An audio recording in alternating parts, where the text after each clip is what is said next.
ಬೇಸಿಗೆಯ ಧಗೆಗೆ ತಿನ್ನಲು ಕಲ್ಲಂಗಡಿ ಹಣ್ಣು ಕಲ್ಲಂಗಡಿ ಜ್ಯೂಸ್ ದೊರಕಿದ್ರೆ ಆಹಾ ಅದೆಷ್ಟು ಖುಷಿ ಆಗ್ತದೆ ಅಲ್ವಾ. ಆದರೆ ದಕ್ಷಿಣ ಕನ್ನಡ ಜಿಲ್ಲೆಯ ಪೊಳಲಿ ಶ್ರೀ ರಾಜರಾಜೇಶ್ವರಿ ದೇವಸ್ಥಾನದ ವಾರ್ಷಿಕ ಜಾತ್ರೋತ್ಸವದಲ್ಲಿ ಕಲ್ಲಂಗಡಿ ಹಣ್ಣೆ ಮಹಾಪ್ರಸಾದ.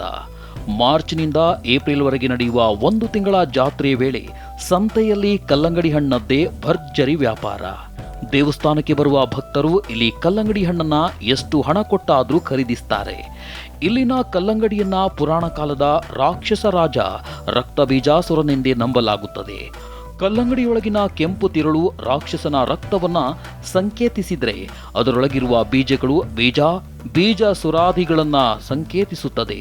ಪೊಳಲಿ, ಮಳಲಿ, ಕರಿಯಂಗಳ ಸೇರಿದಂತೆ ಸುತ್ತಮುತ್ತಲಿನ ಭಾಗಗಳಲ್ಲಿ ಬೆಳೆಸಲಾಗುವ ಕಲ್ಲಂಗಡಿ ಹಣ್ಣುಗಳನ್ನು ಮಾತ್ರ ಇಲ್ಲಿ ಮಾರಾಟ ಮಾಡಲಾಗುತ್ತದೆ. ಸ್ಥಳೀಯ ಕೃಷಿಕರೇ ಈ ಹಣ್ಣು ಬೆಳೆದು ಮಾರಾಟ ಮಾಡುತ್ತಾರೆ. ಇವರು ವೃತ್ತಿಪರ ಕೃಷಿಕರಲ್ಲ, ಹವ್ಯಾಸವಷ್ಟೇ. ಹೊರಗಿನ ಕೃಷಿಕರು ಇಲ್ಲಿ ಕಲ್ಲಂಗಡಿ ವ್ಯಾಪಾರಕ್ಕೆ ಬಂದ್ರೆ ಅದು ಮಾರಾಟವಾಗೋದಿಲ್ಲ. ಯಾಕಂದ್ರೆ ಸ್ಥಳೀಯ ತಳಿಯ ಆಕಾರ, ಬಣ್ಣಕ್ಕಿಂತ ಇತರೆ ಕಲ್ಲಂಗಡಿ ಮೊಟ್ಟೆಯಾಕಾರವನ್ನ ಹೋಲುತ್ತಿದ್ರೆ, ಪೊಳಲಿಯಲ್ಲಿ ಬೆಳೆಯುವ ಕಲ್ಲಂಗಡಿ ಮಾನವನ ತಲೆಯ ಆಕಾರವನ್ನ ಹೋಲುತ್ತದೆ. ಪೊಳಲಿಯ ಜೀವನದಿ ಫಲ್ಗುಣಿ ಸುತ್ತಮುತ್ತಲಿನ ಮರಳು ಮಣ್ಣು ಕಲ್ಲಂಗಡಿ ಬೆಳೆಯಲು ಉತ್ತಮ ಪ್ರದೇಶವಾಗಿದೆ. ಇಲ್ಲಿನ ಕಲ್ಲಂಗಡಿ ರಾಸಾಯನಿಕಗಳ ಬಳಕೆ ಇಲ್ಲದೆ ಬೆಳೆಯುತ್ತದೆ.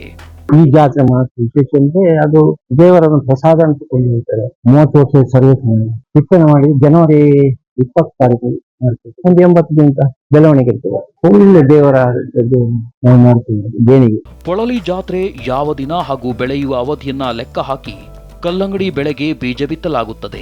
ಡಿಸೆಂಬರ್ ಅಂತ್ಯದಿಂದ ಜನವರಿ 25ರ ಒಳಗೆ ಬೀಜ ಹಾಕಲಾಗುತ್ತದೆ. ಬಳ್ಳಿ ಬೆಳೆದು ಮಾರ್ಚ್ ಅಂತ್ಯಕ್ಕೆ ಕಾಯಿ ಬಲಿತು ಹಣ್ಣುಗಳು ಪೊಳಲಿ ಜಾತ್ರೆಯ ವೇಳೆಗೆ ಮಾರಾಟಕ್ಕೆ ದೊರೆಯುತ್ತದೆ.